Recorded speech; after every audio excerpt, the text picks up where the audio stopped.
The following episode was recorded live on Radio Row at IT Nation Secure in Orlando, Florida.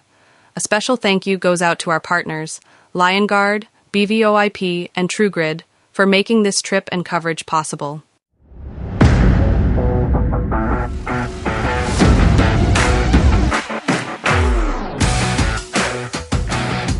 Hello, friends. Uncle Marv back here at IT Nation Secure in Orlando, Florida.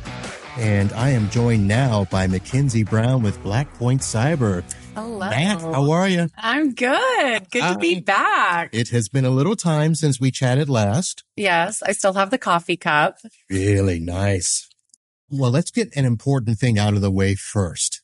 I spent a lot of time scouring the web, checking out Viore leggings. Oh my gosh, that's and right. looking at all the men's side of the stuff to see what I could wear here. You didn't have any luck? It just didn't. Nothing really spoke to me, and I couldn't find a place where I could actually go and try them on, touch them, feel them, because I'm a touchy-feely kind of guy. I'm the same. And You want to know what you're buying. The sad part is my wife was laughing at me. I'm like, what? What is her opinion on the Viore leggings? All she said was, you're not wearing any of that. They do have swim trunks. I feel like because we're here in Orlando, the swim trunk aspect would probably be acceptable. That is true. So I was going to ask you if anybody, because, that's a telltale sign is, did anybody ever come up to you and mention the Viore leggings to you? Not yet, okay. But now I'm kind of nervous if there's a reason they're not mentioning it to me, but. Well, I would imagine most men are kind of like me where they're like, yeah. I mean, they do have some shirts. And yeah. They do have some other. Bring back man leggings. We need men in the IT Nation leggings walking around the show. That would make my day. Absolutely. Oh, my goodness. All right. That's done. So what's been up with Blackpoint Cyber? I saw a couple of announcements out there recently, but you tell me what's the big thing you guys Oh my gosh. Lots of changes. So I would say it's interesting too. We're at an MSP conference, and just a few months ago, we were at RSA where we launched our Compass One, right, which is our security response and posture platform. It's really combining, we thrive in MDR. That's our bread and butter. We're best in class, 24/7 coverage. A part of my job is running the threat intelligence and threat research team that feeds back into the SOC, which provides a little bit more of that proactive view. But Compass One, we launched at RSA to really say, hey, we're building out this unified platform. This is solving a lot of the disjointed tool stack problems, fragmented tool stack problems we're seeing, and it's providing more context left of boom. I want to give our analysts a break. We need, I think it's funny. We always say we're in the security business, and people's first comment, oh, you're in cybersecurity, so there's always breaches. So you have job security. It's like, that's one way to look at it. But unfortunately, that's not progressing the industry any further. No, because they always look at it as, oh, you're the ones we call after the fact. Right. Harder cleanup. Right. They don't see us as helping them prevent the attack. And the funny thing is the ones that do get it, still don't want to pay for it, which is ridiculous. No, they don't want to pay for it, which, we're doing little things to solve that. So Compass One is really the unified platform to fix more proactive left of boom. Right. Asset management, vulnerability scanning, but also in this multi-tenancy hybrid ecosystem world that MSPs are working with. Right. Some of the best feedback I've seen recently on some of our larger partners that are going through GA with it right now have been noting that it's actually become a sales enablement tool, but I also think it's an education enablement tool. Right. Because we're not just saying, yes, normally here are the incidents that, we resolved, here's the remediation efforts, but going left of boom and saying, here's the actual devices that you have vulnerability sitting out there. Here's the exposure on your edge that you need to resolve. Here's what we're seeing from a cloud risk profile that you probably need to clean up. So now they're able to educate downward to their clients to say, this is why we need to invest in security. This is why you need to take the next step in some of this procurement of this specific security software. This is why you need to turn on MFA, right? These are the conversations that they can now have so we can calm down what our analysts are saying, give them a little bit of a break. Now, I know it's a big, platform with, insightful information. And I was trying to look and see if it did anything with like actionable alerts and things like that that would also help with that. Or does it tie into your new MDR platform that you guys were announcing? Yeah, so it will type. So what we have, the other announcement that we did have was MDR Essentials. It was just time. We needed a more affordable protection option for MSPs. So this directly integrates with Microsoft Defender for Endpoint. It gets them started with something. It covers both. We'll have the cloud response essentials and on-prem essentials. Compass One will tie back into, in general, what we're seeing on the MDR side. All right. Very nice. Wait for the camera. I know. Oh, it's Patrick. I want a copy of those pictures. Yeah. You got a much better camera than I do. One of the other things that you're known for is providing insightful leadership when it comes around the topic of cybersecurity and stuff. I've not seen you speaking anywhere, so you probably have been. What are some of the things that you've either talked about or done webinars, or what's the thought that's out there right now? Yeah. So we've actually kicked off. I've been working a lot of wrangling, is that cat herding, wrangling and cat herding some of the experts in our SOC, because we're seeing a lot of campaigns that we want to get out there. So fake CAPTCHA, SSL VPN compromise. We've been writing a lot of blogs on this. One of the newer ones that we're tracking, malicious ScreenConnect. We've seen a lot of rogue ScreenConnect installs. And there's various techniques and tactics that we've seen in conjunction with the install. I know we're at IT Nation, so it doesn't feel like I was going to say, you really want to mention that? I know. I know. But go right ahead. We've always seen this, but we're starting to pick up these campaigns that we're trying to translate back into the MSP community. We've built out a threat intelligence platform specifically at Blackpoint. So we have the ability now to structure a lot of these data and be able to build a story essentially. So the fake CAPTCHA, SSL VPN compromise, some of the net support rat campaigns.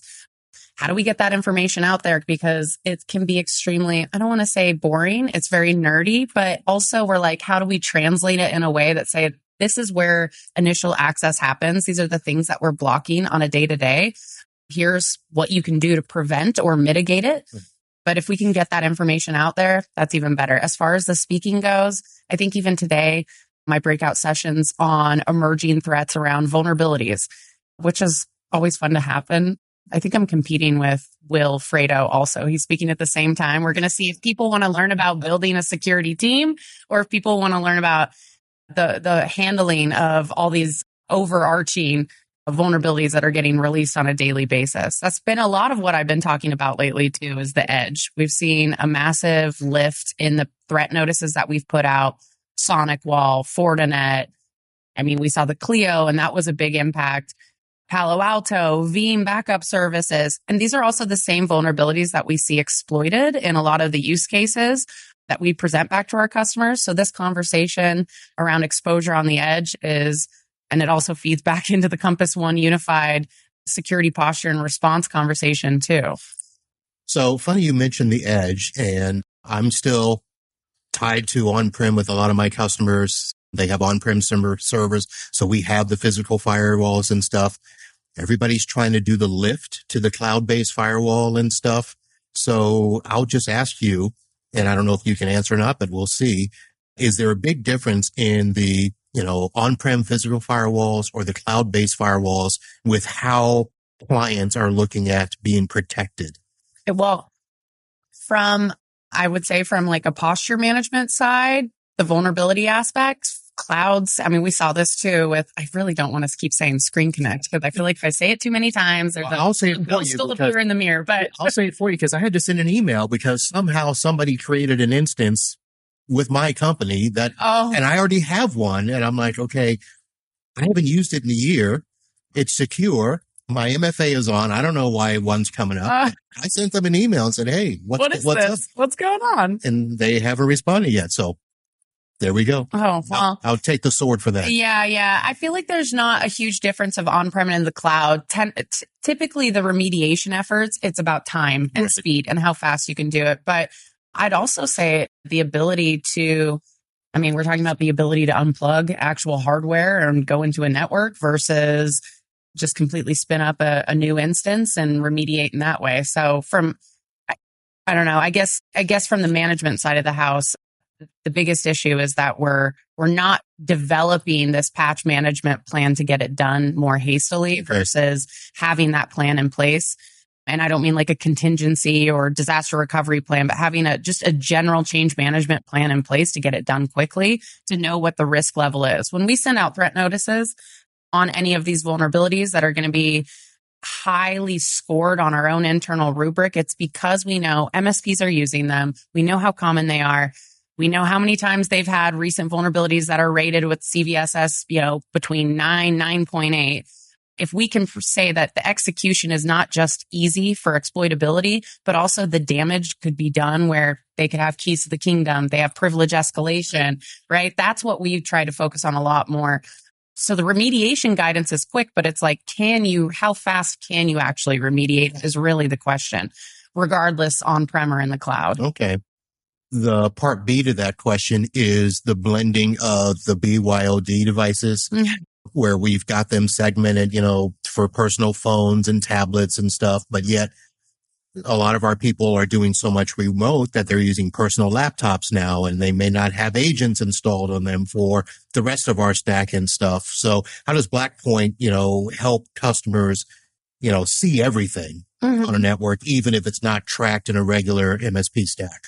Right. Well, like asset discovery, I think the wonderful thing on a BYOD, right, the endpoint we can protect. Right. We can focus on protecting this. If we have our agent on it, we already know that we're going to be able to monitor a lot of the actual activities that hit at that endpoint. But the cloud response for us is a big one. So it's picking up the identity detection with context. It's picking up the authentications. We do single sign-on for everything, not just M365, but also Google, Duo. These are the things that we want to monitor, especially because we know how prevalent MFA and capable MFA bypass can be. We know the degree of compromised credentials and credential reuse. We still see brute force and password spray attacks happening. Yep. So it's really focusing on the identity aspect versus just the device. We can protect the endpoint. We're really good at that endpoint discovery. But I do think it's more focusing on how do we validate and verify that the end user, the account in question, the identity in question hasn't been compromised. And I feel like from a BYOD perspective, this is where we have these authentication-based protections to be able to add layers so that we can pick up, you are not signing in from Florida at IT Nation and then also signing in from Denver 2 hours later, but you weren't on a plane today. And also you're running some sort of dual purpose tool on your endpoint, and that's not normal either. Right. So, or you don't normally log in with Chrome. There's a lot of different pieces that we can pull out, not just geolocation and time for travel, but we can pick up a lot of things from an identity side that I think fits into that BYOD question. Hardening the endpoints, having the ability to wipe a device, that's great, but it's really focusing on how to disable or how to identify accounts that are potentially compromised and need to be disabled before they do things that cause more damage. All right. Very nice. Let's see. I'm trying to remember what we talked about last time because I didn't have time to research. We talked a lot about, I feel like what did we talk about last time? That wasn't Viore and coffee cups and threat intelligence. I think we talked a lot about the threat intelligence efforts. Which, it's hard. So, I've done a lot of shows recently on the lawsuits that are coming out where clients are suing MSPs because of either lack of protection or they failed to stop a breach and didn't help them. The one company that, there was a healthcare HIPAA where both the covered entity and the MSP agreed to a $7.25 million payout. That's someone's business too. And these are all the things that, I'm trying to get on the show to tell people, look, we've got to really start paying attention to this because the stakes are much higher now. So I think MSPs take their direction a lot from the vendors as to how aggressive we should be with this. And when I say aggressive is I don't want it to be where it's just how much money can I make doing this? Right. It really should be more about how much protection can I really give my customers and do that? So having said that, have you noticed anything in the landscape now about how we should be addressing this from a pure security standpoint, both as MSPs being more educated and how we need to address our customers with this? Yeah, a lot to unpack there, but I would definitely say that this is more of a pattern that I've seen in the business conversations. This is the great thing to have things like peer groups with MSPs. I think MSPs lead the charge a lot when it comes to, are you accepting a new client? I was just having this conversation last night. A partner came up to our booth and they were definitely a smaller MSP, kind of new. And they had made a comment, well, what's your typical customer, right? Like, what's your typical client? And he's like, well, the money's green. And I'm like, that's like, okay, nice to meet you. Yeah. And, yeah. The bar is over to the right there. But, which it just brought to light that we're not having the conversations where people are accepting the risk of even clients that don't want any security services. And yesterday during the keynote, right, they were talking a lot about the massive, I can't hear these stats anymore because they've never really changed, but the opportunity on security services, cyber security services being offered for MSPs in general. I've had conversations with partners in the past year where they're like, we won't, on the other side of the money is green guy is our bigger partners who are like, no, we will not accept them if they don't have cyber insurance. We will not accept them unless they sign up for MDR. And a lot of the conversation from the Barstool keynote I found interesting was around that people are still arguing for MDR. Yeah. They have invested so much time to say EDR is, we've already got EDR. We don't need MDR. EDR is not, only 27% of our alerts are even bubbling up from EDR.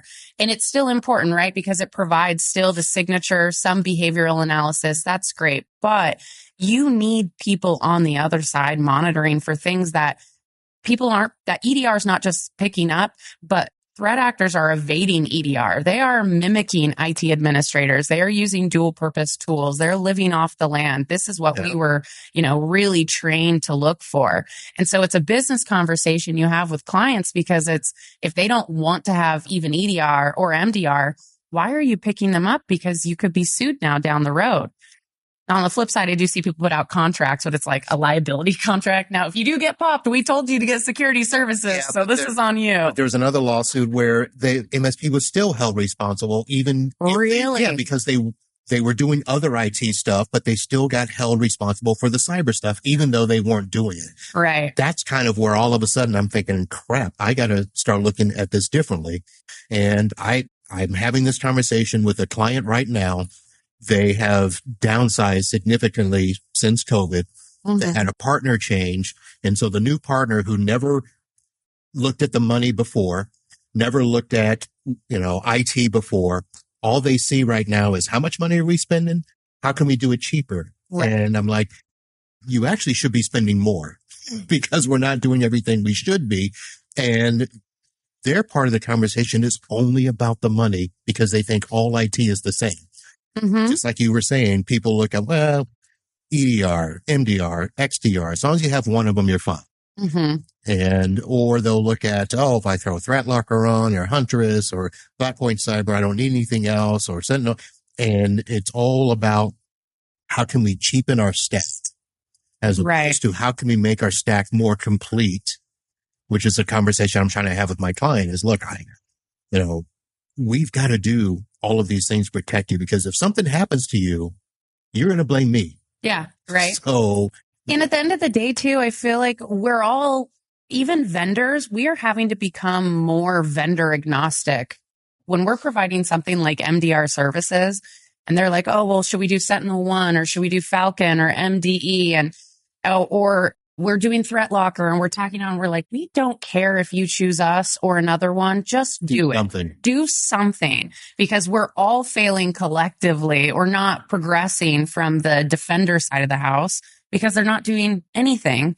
And they're focusing on, like you said, the IT aspect. Well, you guys don't do security. We're all doing security at this point because of that liability conversation.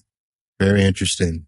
Glad you said some of that because I don't think a lot of vendors are saying it. I feel like we need to have more sessions at these type of conferences. That's just a FUD session fear, uncertainty, and doubt, right? People they're like, oh, we don't sell FUD. It's like, well, but there is FUD out there. We could bring on people to say, this is what can happen. Yeah. Because it becomes less of a conversation where you're able to come in being proactive, saying, hey, this is where your this is what we are trying to accomplish with Compass One, this is where your security posture rating is.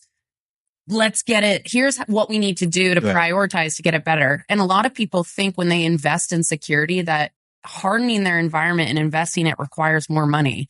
Not necessarily. It just requires time to understand your environment and get some sort of baseline security that works. It's not necessarily something that they have to put on their IT budget for the next year. They just have to take it seriously. All right. Now I'm going to turn that question that the prospect asked you at the booth. Mr. Green Money Guy. Where you asked him what's his typical client. What is your typical MSP? And here's why I'm asking. So there is a perception that Blackpoint is one of the premier products, and the smaller MSPs are not, what's the best way to say that? They're price sensitive. Right. And Blackpoint Cyber is not one of those where I can get it for $1 an endpoint and make a lot of money. Well, and that's why we brought Essentials out. We're like, let's just solve this problem already. Okay. We're like, you guys, we're having these conversations if they're using MDE, premium or something. We're just, again, it's the do something. So this is where we kind of focus on the Essentials offering as well as cloud Essentials offering. Just do something so we can bring it in. How long have I been at Blackpoint? 2 years now. A little over a year ago, we had integrated with PAX8 too, because we're like, this is the way to push services out. And yeah, it would be considered more premier historically that I've seen, because I've worked with some of these massive, large partners of ours that cross all verticals too. That's the data I'm hungry for. Right. Is these types of partners that cross everything from healthcare to legal to consumer cyclicals of retail or industrials of construction and manufacturing, because from a threat intelligence galley, I want to see that. That's the information that gives us more insight to what's happening in the security world. And MSPs are critical infrastructure in my mind. So we're seeing kind of the types of industries and verticals they cover. But again, that doesn't feel like it's universally accepting to smaller MSPs. But the Essentials is a huge lift for us to solve that problem, because it opens up the conversation to those MSPs to have with their clients to say, hey, we know you're small now. Money is green. Okay, that's one mentality. But tomorrow, do an ice bath, wake up at 5 a.m. and think about how I can grow. What's the most common industry that all your clients are sitting on? Create that into a sales enablement or marketing enablement initiative. What is the common security posture? What do they know about security? Just start somewhere. Okay. So it opens it up for us to have those conversations with MSPs that are hungry to, whether they're going down the M&A route and that's their long-term goal, props to you if that's what it is. But you have to build in security, and you have to find a way to have that conversation early. And a lot of it is unification, standardization, standardizing your tool stack. Don't sell 2 options of everything, right? Making it affordable is one thing, but actually looking at what the benefits are and who you partner with. We're not just MDR. They're partnering with people like my team, who's providing reverse engineering, malware analysis, threat notices, reports that are educational. And these reports can be fed then back into their own marketing and sales process and program. All right. Well, full disclosure, ladies and gentlemen, if you haven't figured it out by now, I am not in the Blackpoint Cyber crowd yet, but yeah. you're like at my edge of the next possible vendors to partner with. If I buy you Viore leggings, or maybe not leggings, I will buy you a gift card to Viore. Okay. I will take you. There might be a Viore here in Orlando. I will take you to Viore. Have to look and see. Yeah, that may be something. Worst case, I'm pretty sure there's a Viore in Denver. We could do this one more time. Yeah, all right. So maybe by the third podcast where we get to play around. Okay, we'll take. I'll make you a Blackpoint partner nonetheless. All right. Well, no. I have been told by some peers that when we talk about our businesses, they're like, Marvin, you're ready. Do the Blackpoint. I'm like, all right. But now we've chatted. Yeah, now we chatted. We're getting closer. We're a little, friendly with each other. So, but listen, I will say this. You guys, I am trying to think. I know I've probably talked to somebody once or twice. I do like the approach of your team. They don't hound me. Yeah. They don't make me feel bad. They don't do any of those things that we MSPs normally complain about. So I appreciate that. And the fact that it's other MSPs that are saying, hey, this is what you need to be doing. Right. That's really. Well, I think we're finally getting to, whether it's playing nice with each other or not in the vendor world, we're finally getting to a point where we're also agnostic, where we're like, hey, just do something, because we're all struggling just to sell the idea of MDR. We shouldn't have to sell it. Like, we're like, no, you shouldn't. Right. Here's what's actually going on. Like, here's the murder cleanup right in front of you.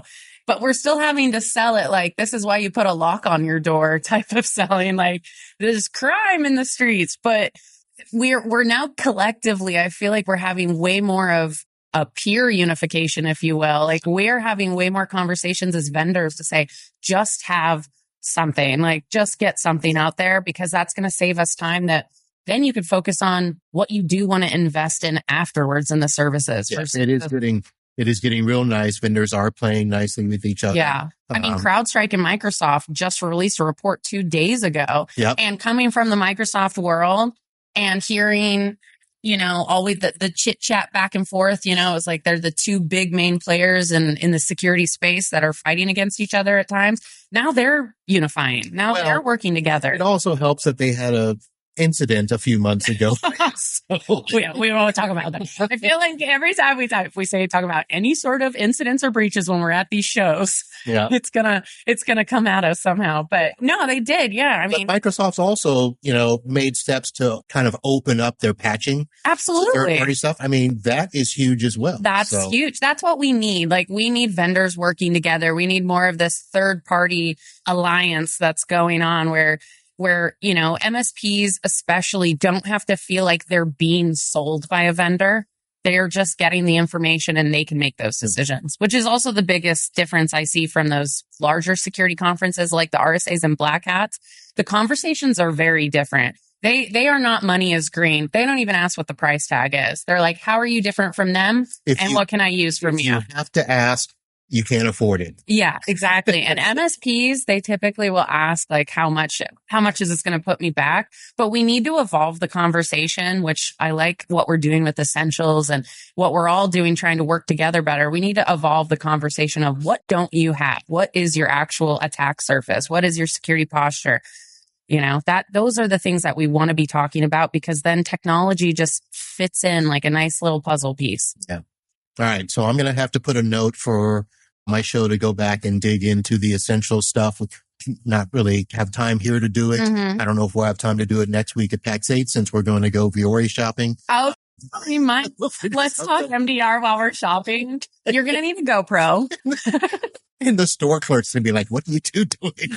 And then we'll do a photo shoot after in the wind, because they always make the Viore models look like they're not working out at all in these leggings. Okay. The wind is not going to help with my hair, but we'll figure something out. So, all right, MacKenzie, thank you very much for stopping by. Got it done early, got it out of the way. Now you can go have fun. And I can't have fun. I've got IR game coming up next. So I actually need to go find coffee. I think at this point, wake up. Well, you go find coffee. Don't be a snob about it. And we will see you at some point down the road. Awesome. Thanks so much. All right, folks, that's it. MacKenzie Brown with Blackpoint Cyber. Holla.